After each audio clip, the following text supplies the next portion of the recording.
Movie के शुरू में हम लोग मार्गरेट नाम के एक लड़की को देख पाते हैं।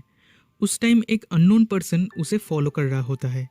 वो सिगरेट जलाने में मदद करता है और मार्गरेट उसे लव होटल ले जाने के लिए कहती है। वो आदमी भी राजी हो जाता है। देन सीन कट होके मार्गरेट की पास्ट लाइफ दिखाया जाता है। Margaret is a young and lonely woman जो हमेशा अपने लोनलीनेस से बाहर निकलने की कोशिश करती है। वो अपने घर से दूर टोक्यो में रहती है। एक फ्लाइट अटेंडेंट स्कूल में वो एज अ प्रोनाउंसिएशन टीचर काम करती है और एवरी इवनिंग उसके फ्रेंड्स के साथ एक पर्टिकुलर बार में ड्रिंक करती है। देन अनजान आदमियों के साथ लव होटल्स पे जाती है। एक दिन बार से निकलते टाइम वो काजू नाम के एक आदमी को देखती है जो एक गैंगस्टर है। पर उस दिन इन दोनों में कोई बात नहीं होती।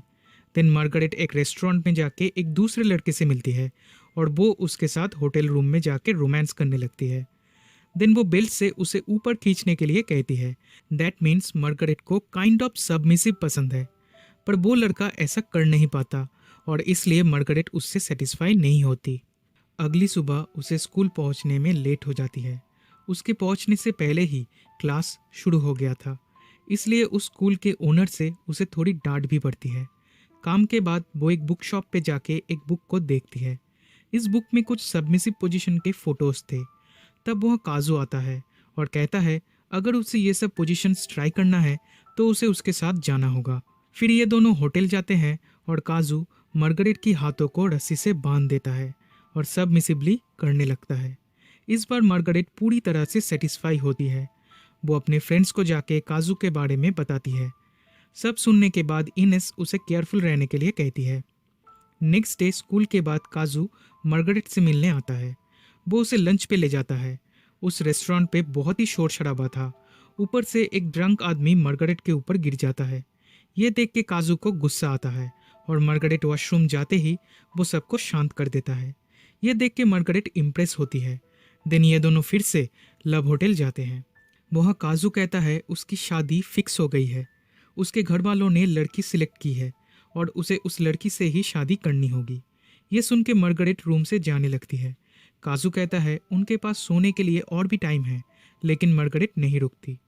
इसके बाद से मार्गरेट काजू को भूलने की कोशिश करती है और खुद को काम में बिजी रखती है। इनेस उसे क्लब ले जाती है, पर इससे कोई फायदा नहीं होता। फिर एक दिन उसे एक पार्सल मिलता है।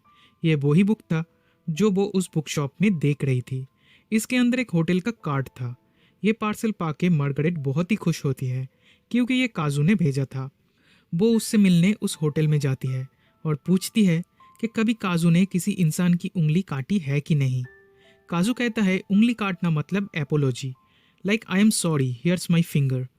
फिर वो मार्गरेट की फैमिली के बारे में पूछता है। मार्गरेट कहती है बहुत सालों पहले ही उसके पिता उन लोगों को छोड़ के चले गए। लास्ट ईयर उसकी माँ की डेथ हो गई। उन्हें कैंसर था। अब बस उसका एक भाई है। इवनिंग में मार्गरेट बार में अपने दोस्तों से मिलने जाती है। वह लियम उसकी गर्लफ्रेंड एलिस को सबसे इंट्रोड्यूस करवाता है। अगली सुबह मार्गरेट को टाइम से स्कूल पहुंचना था क्योंकि उस दिन सारी लड़कियों का मॉक इंटरव्यू होने वाला था। पर स्कूल के बाहर उसे काजू मिलता है। वो मार्गरेट को उसके साथ घूमने जाने के लिए कहता है।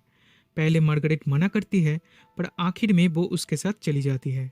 रोमांटिक टाइम स्पेंड करते हैं। फिर टोक्यो रिटर्न आके काजू उसे ट्रेन पे सोते हुए छोड़कर चला जाता है। अब क्योंकि वो इरेगुलर थी इसलिए उसकी जॉब चली जाती है। फिर इनेस आके कहती है वो हमेशा के लिए जापान छोड़कर जा रही है। इनेस उसकी बेस्ट फ्रेंड थी, अब वो भी उसे छोड़कर चली गई। ऊपर से जॉब भी नहीं है। वो ज़्यादातर समय बार में ड्रिंक करके और लव होटल्स में अनजान आदमियों के साथ स्पेंड करने लगती है। फिर एक दिन वो काजू को उसके फैमिली के साथ देखती है। वो उसका पीछा करती है।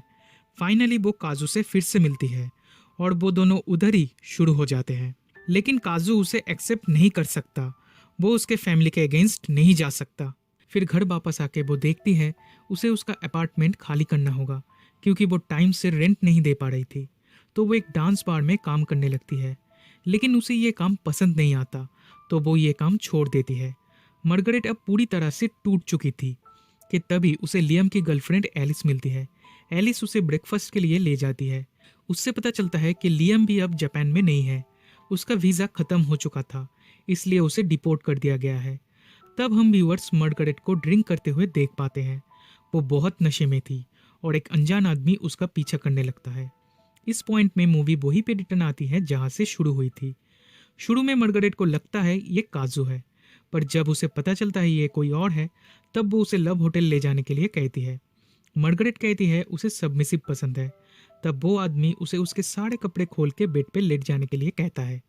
फिर वो उसके हाथ और पैर को बेड के साथ बांध देता है। मार्गरेट पहले भी बहुत सारे आदमियों के साथ सबमिसिव कर चुकी थी, पर इस टाइम ये बिल्कुल अलग था। वो समझ चुकी थी ये आदमी सिर्फ फिजिकल रिलेशन नहीं, कुछ और भी करना चाहता है। दिन अचानक से वो कहता है कि वो कितनी आसानी से अब मार्गरेट का मर्डर कर सकता है। लेकिन ये सुन के मार्गरेट सरप्राइज नहीं होती, उल्टा उसे खत्म कर देने के लिए वो उस आदमी को फोर्स करने लगती है। लेकिन इससे पहले कि वो आदमी उसे मार पाता, काजू रूम का दरवाजा तोड़ के अंदर आता है और वो मार्गरेट को बचा लेता है। दैट मीन्स मार्गरेट का अंदाजा सही था कि काजू उसका पीछा कर रहा है। काजू उसके पीछे पीछे होटल में आता है और उसे डेंजर में देखकर उसकी जान बचाता है। इसी के साथ मार्गरेट को रियलाइज होता है कि अब उसे घर वापस लौटना चाहिए। वो जापान छोड़ के हमेशा के लिए जाने लगती है। वो आखिरी बार काजू को कॉल करती है गुड बाय बोलने के लिए। तब हम व्यूअर्स देखते हैं काजू ने अपनी एक उंगली काट ली है, which is his apology to Margaret, क्योंकि उसे भी लगता है उसने मार्गरेट के साथ जो किया है वो गलत है। खैर, मार्गरेट को उसकी फ्लाइट में उसी की स्टूडेंट फ्लाइट अटेंडेंट का काम करते हुए दिखती है and she is doing her job perfectly. ये देखकर मार्गरेट बहुत ही खुश होती है। वो एक दूसरे को देखकर स्माइल करते हैं और मूवी यहीं पे खत्म हो जाती है।